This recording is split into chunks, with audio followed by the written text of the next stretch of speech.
MIT에서 개발한 한 상담 AI에 관해서 이런 기사가 실렸습니다. 치료 전문가가 부족한 정신병원과 심리치료센터에서 폭넓게 활용할 수 있는 치료 수단으로 제공할 것이다. 이러한 목적으로 설계된 컴퓨터 시스템은 1시간에 수백 명의 환자를 감당할 수 있을 것이다. 라고 이제 얘기했습니다. 이런 소문이 퍼져서 굉장히 많은 사람들이 이 상담 AI의 도움을 받기 위해서 간청을 했죠. 개발자에게. 네. 근데 정작 그 개발자는 그걸 굉장히 불쾌하게 생각했답니다. 그래서는 안 된다라고 얘기를 한 거죠. 도대체 왜 이런 일이 벌어졌을까요? 그리고 이런 엄청난 기사가 실린 이 AI는 어떤 AI였을까요? 안녕하십니까? 다른미래연구소 임찬호 소장입니다. 과학 커뮤니케이터 김지원입니다. 네. 제가 아까 말씀드린 그 기사는 1966년도 기사입니다. 되게 놀랍죠? 이게 2021년에 이런 기사가 나왔을 법한데 네. 1966년에 이런 인공지능 AI가 대체할 것이니까 빨리 퍼뜨리자, 빨리 이걸 보급하자 이런 기사가 실린 거예요. 사람들이 빨리 우리도 달라고 하고. 근데 이게 그러니까 그만큼 굉장히 효과적이었다라는 거죠. 그러면 이 일라이자 그 알고리즘이 실제로 대화했던 부분을 간단하게 조금 들려드릴 수 있을까요? 네. 제가 일라이자랑 대화 나눈 그 예시를 좀 찾아봤는데요. 네. 여기서 이제 일라이자가 여고생이랑 같이 대화를 나눕니다. 여기 이제 남자친구가 여고생이 우울해 한다고 그래서 이 일라이자한테 보냈는데, 그래서 여고생이 얘기를 하죠. 제가 일라이자 부분을 제가 읽을까요? 좀 네. 헷갈리시지 않게. 저는 여고생을 하겠습니다. 네. 저는 일라이자예요. 로봇이에요. 로봇. 전 도움이 필요해요. 이건 확실한 것 같아요. 네가 도움을 받는다면 그건 너에게 어떤 의미가 있지? 아마도 엄마와 잘 지내는 방법을 배울 수 있겠죠. 그러면 가족에 대해서 좀 더 알려주겠니? 엄마가 절 보살펴주고 있어요. 가족 중에 또 누가 널 보살피지? 아빠요. 아빠. 당신은 어떤 면에서 우리 아빠 같아요. 어떤 점이 닮았다고 생각하지? 당신은 그다지 공격적이진 않지만 내가 이 사실을 알아차리길 원하지 않는 것 같아요. 어떤 점에서 내가 공격적이지 않다고 생각한 거니? 저와 말다툼하지 않잖아요? 왜 내가 너와 말다툼하지 않는다고 생각했지? 당신은 절 무서워하고 있어요. 내가 너를 무서워하고 있다고 믿는 게 너를 기쁘게 하는 거야? 우리 아빠는 모든 사람들을 무서워해요. 아빠 하면 혹시 또 어떤 게 떠오르니? 불량배. 여기까지 한번 읽어보겠습니다. 지금 저와 지원님이 한 부분, 그리고 제가 이제 일라이자를 흉내를 냈는데, 지금 보면 웬만한 상담사보다 나아요. 그리고 아마 뜨끔하신 분들이 있을 겁니다. 나보다 대화를 잘하는데? 네. 나는 좀 뜨끔했거든요. 근데 이게 굉장히, 이런 AI가 나오니까, 이런 대화를 하는 AI가 나오니까 사람들이 얼마나 놀랬겠어요. 야, 이건 튜링 테스트 통과하겠는데? 막 이런 생각 했을지도 몰라요. 네. 근데 문제는 이게 너무 단순한 알고리즘이었다는 거죠. 그쵸. 이게 엄청나게 단순한 사실 알고리즘으로 보면 굉장히 단순합니다. 알고리즘 잠깐 설명을 드릴게요. 예를 들면 환자가 나는 X가 필요해요 라고 말하면 이제 X에 뭐 무슨 단어가 들어가겠죠? 네네. 그러면 거기에 다음 중 하나로 대답할 수 있는 그 목록이 있는 거예요. 그 중에 하나를 그냥 말을 하는 거죠. 그래서 나는 지금 난 지금 그 일을 못해요. 지금 준비를 해야 돼요. 준비해야 되는 필요가 있어요. 이렇게 말했다고 치면.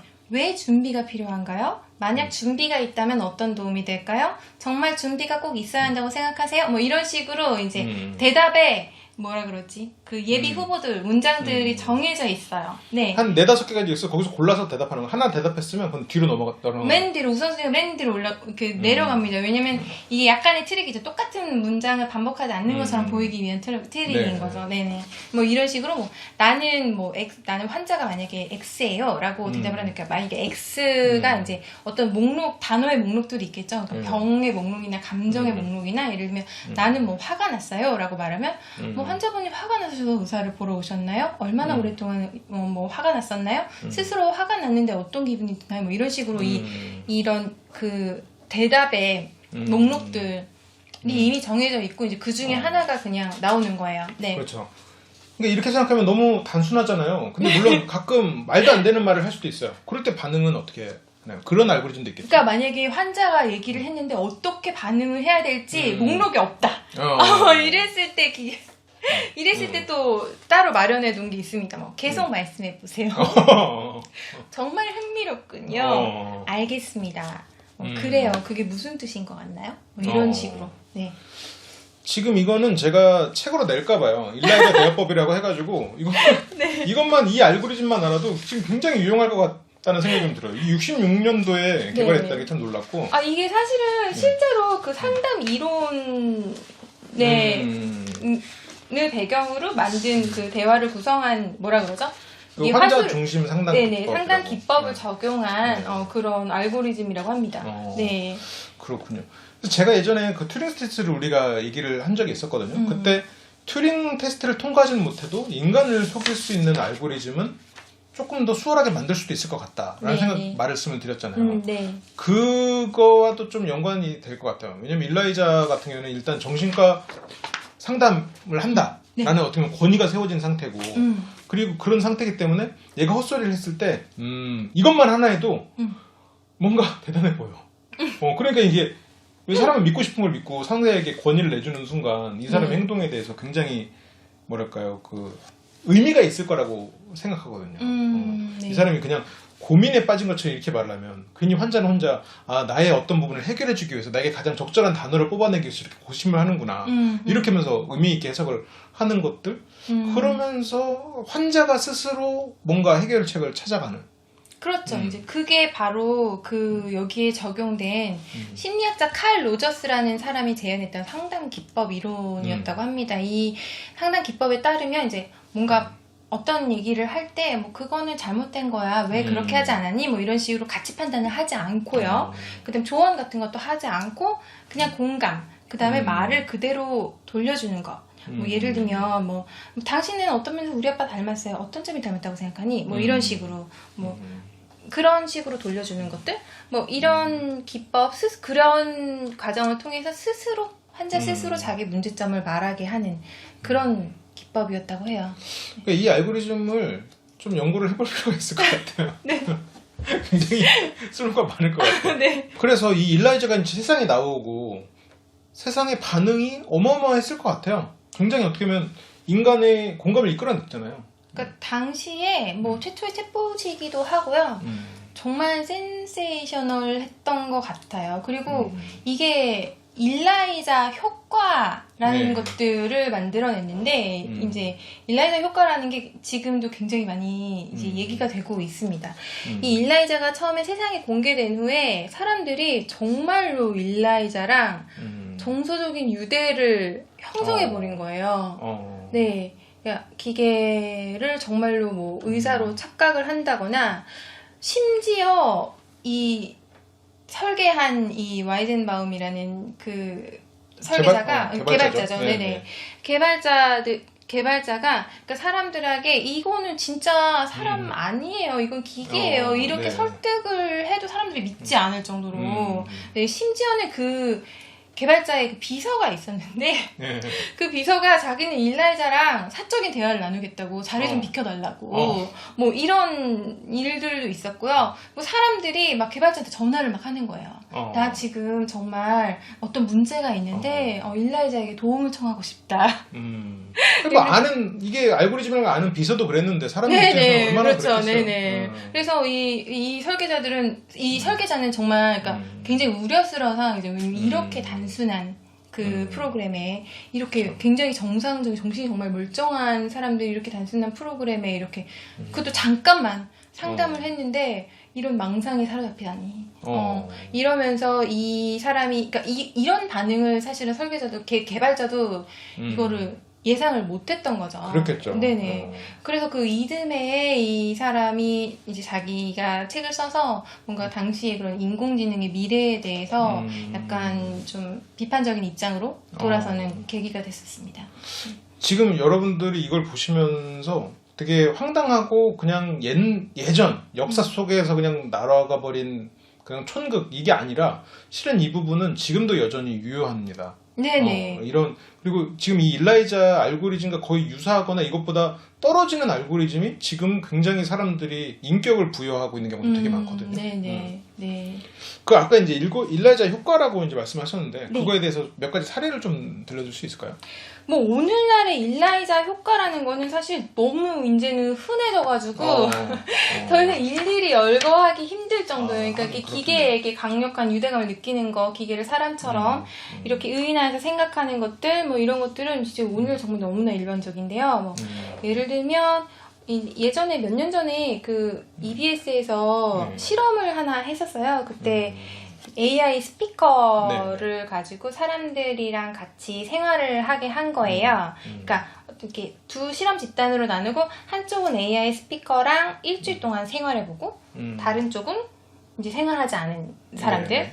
그래서 AI 스피커가 만약에 미션을 수행하지 못하면 전압을 막 올리는 거죠. 이렇게 그러다가 마지막 최고조에 이르면은 킬 버튼을 누릅니다. 그러면은 AI 스피커 기록이 전부 삭제되는 거예요.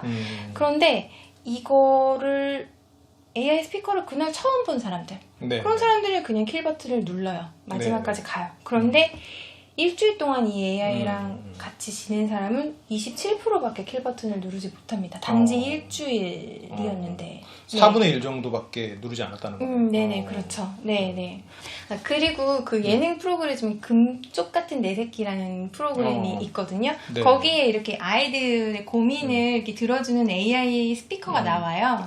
그런데 AI 스피커한테 애들이 그냥 부모한테도 하지 않았던 얘기들을 너무 진솔하게 막 술술 털어놔요. 그 장면에서 엄마가 막 그거를 보고 막 울거든요. 이런 아이에게 이런 속마음이 있는지 몰랐어 막 이러면서 울거든요. 그 아까 정도로 일라이자의 솔직하게. 비서와도 같은 거잖아요. 그런 거죠, 그런 거죠. 이렇게 사적인 공간에서 AI 스피커와 진솔한 대화를 나누는. 네. 인공지능 스피커들 집에 많이들 갖고 있잖아요. 네. 스피커에게 가장 많이 했던 말이 사랑해. 안녕 뭐해? 였어요. AI 스피커에게 뭐 하냐고. 네. 이게 보통 저라면 몇 시야인데 몇 시야? 오늘 날씨 이 정도인데 이런 거는 술집에서 좀 배제된 게 아닌가 이런 생각도 조금 들긴 합니다만 네, 어쨌건 뭐 10대나 20대나 월요일 싫어 또 혼밥했어 슬퍼 뭐 이런 얘기. 상상도 솔직히 저는 약간 상상이 안 가는데 그런 얘기 하시나요? 저도 세대가 이 세대는 아니어서.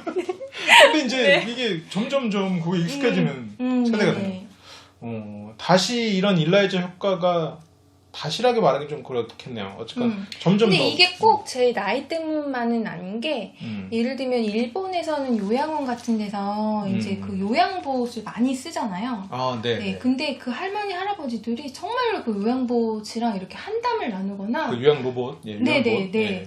그 정말 그러니까 유대감을 많이 느낀다고 합니다. 네. 요양봇을 폐기시킨다 그러면 진짜 큰 충격 받으시겠네요.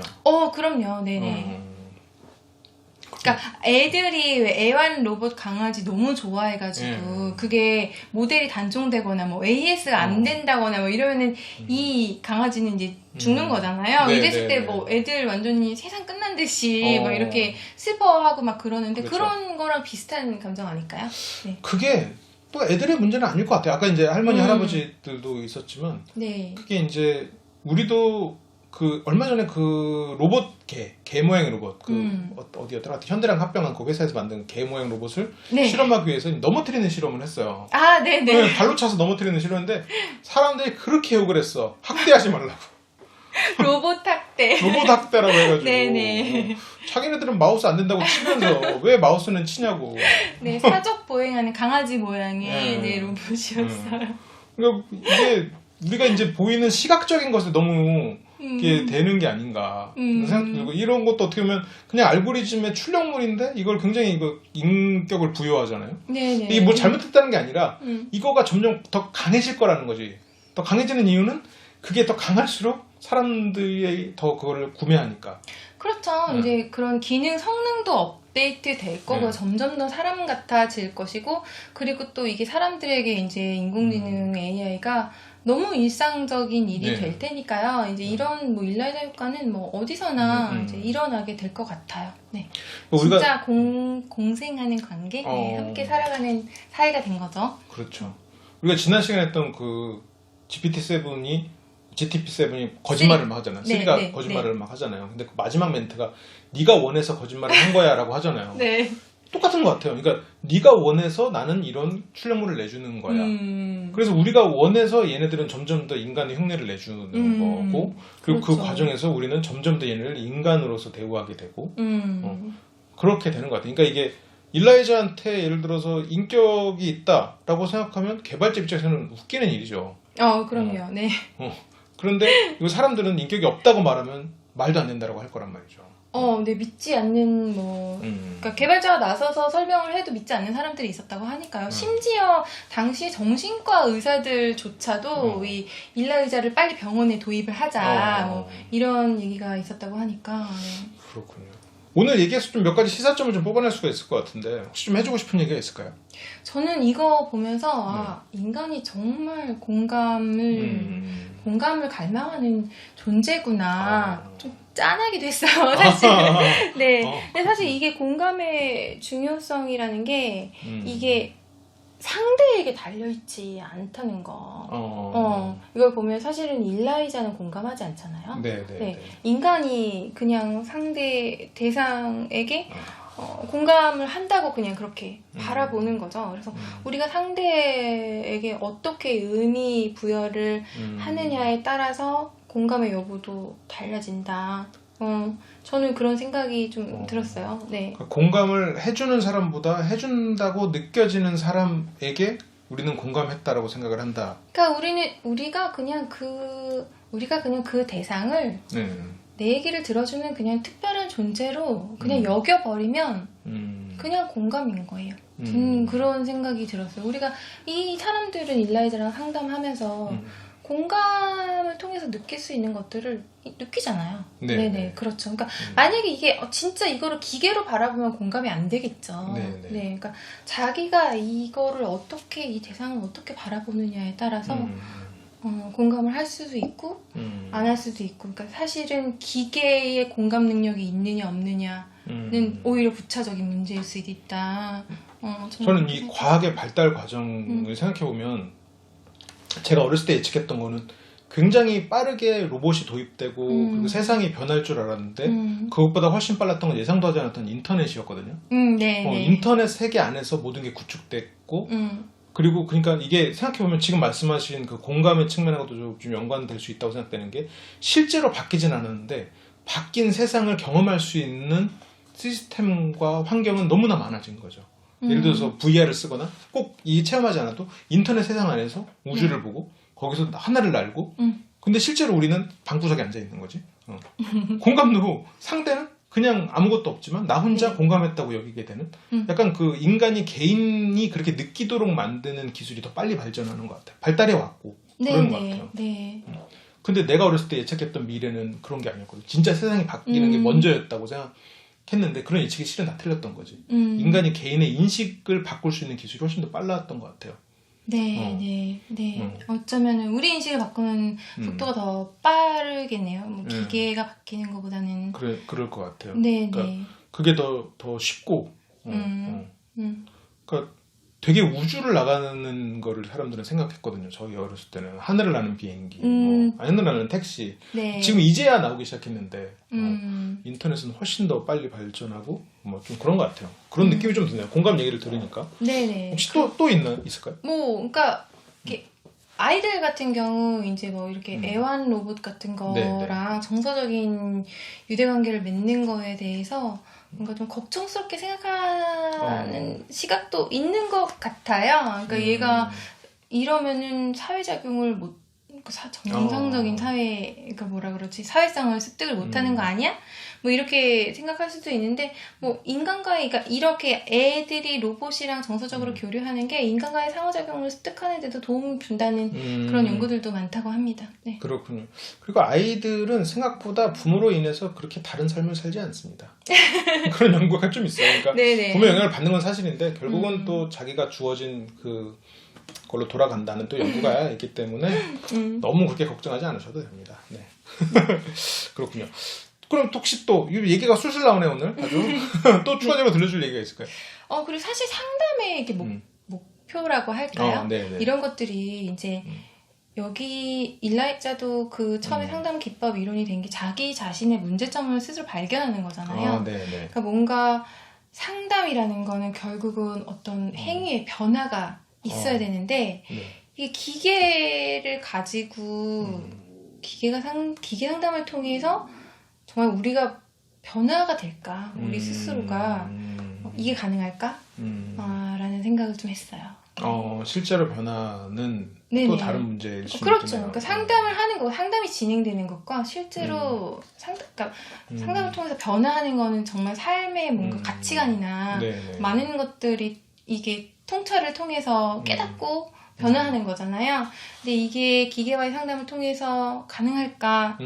저는 좀 그런 의문이 들었어요. 네. 이거와 관련해서 혹시 뭐 좀 사례, 연구나 이런 게 된 게 없나요? 일라이자가 진짜 효과가 있다 없다? 이게 일라이자의 효과 측정에 대해서는 제가 자료를 찾을 수가 없었는데요. 그러니까 일라이자랑 인간 치료사랑 이게 치료 행태를 비교를 해서 뭔가 이렇게 치료 점수? 치료를 네네. 잘하는지 네네. 뭐 이런 것들을 이제 전문가들로부터 평가하게 했어요. 그러니까 실제 치료사들이 이제 본 거죠? 그렇죠. 그러니까 일라이자랑 인간이랑 대화한 대화 기록, 그 다음에 인간 치료사랑 인간이랑 대화한 기록, 이렇게 두 가지 이제 대화 기록, 상담 기록을 리뷰해보고 전문가들로부터 이 상담 치료를 그러니까 평가해달라고 부탁을 했는데, 여기 이제 138명의 뭐 초보 상담자부터 경력이 많은 상담자까지 이 사람들이 전문가들이 대화록을 비교를 했는데 모든 상담사들이 일라이자가 말을 이상하게 한다. 이게 이거 뭐지? 뭐 그러니까 기계라는 걸 알아채리는 상담사들은 아무도 없어요. 그렇게 의심을 아무도 못했다고요? 네.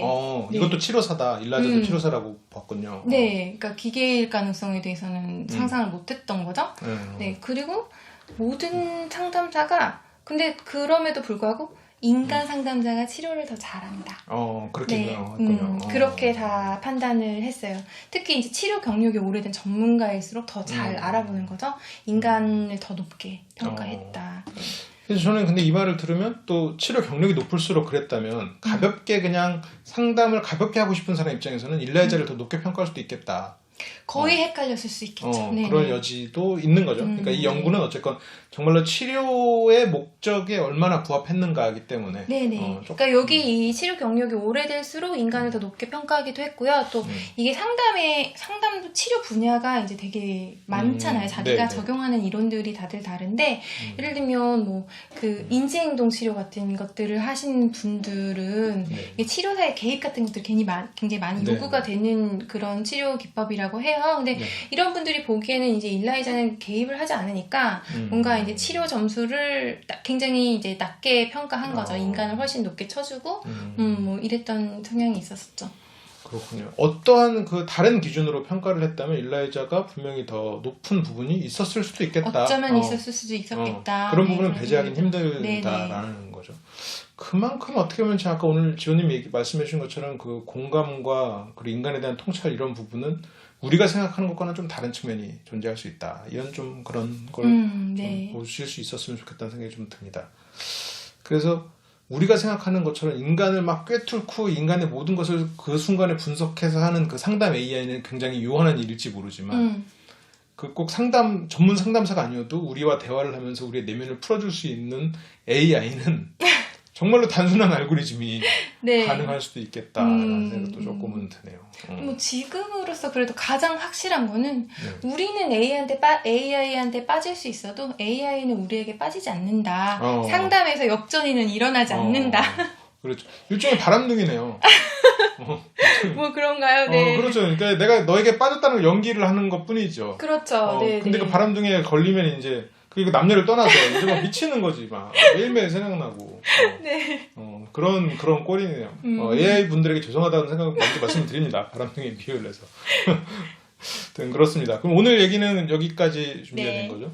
저희가 이제 AI 상담에 대한 얘기를 좀 드렸는데 이 부분에서 저희가 이제 조금 좀 나중에 연결해서 좀 드릴 수 있는 말씀은 아까 이제 KT에서 조사한 거잖아요. AI가 뭐 사랑해, 뭐 안녕 이런 걸 했을 때 그 기사에 나온 댓글을 저는 좀 재밌게 봤어요. 사람들이 이런 걸 다 수집하고 있었어? 근데 그걸 다 수집하고 있습니다. 왜냐면 여러분들이 그 약관에 동의를 했기 때문에 수집합니다. 괜찮으신가요? 약관이 있거든요. 그거 동의 안 하면 이용을 못 합니다. 이용을 못 합니다. 이용을 못 합니다라고 돼 있어요. 동의 안 하면. 그래서 이미 그런 정보는 다 수집이 되고 있는 상황이다. 그래서 그거에 대한 얘기는 저희가 또 다음에 또 들려드리겠습니다. 네, 좋습니다. 저희 얘기는 여기까지고요. 시청해주셔서 감사합니다.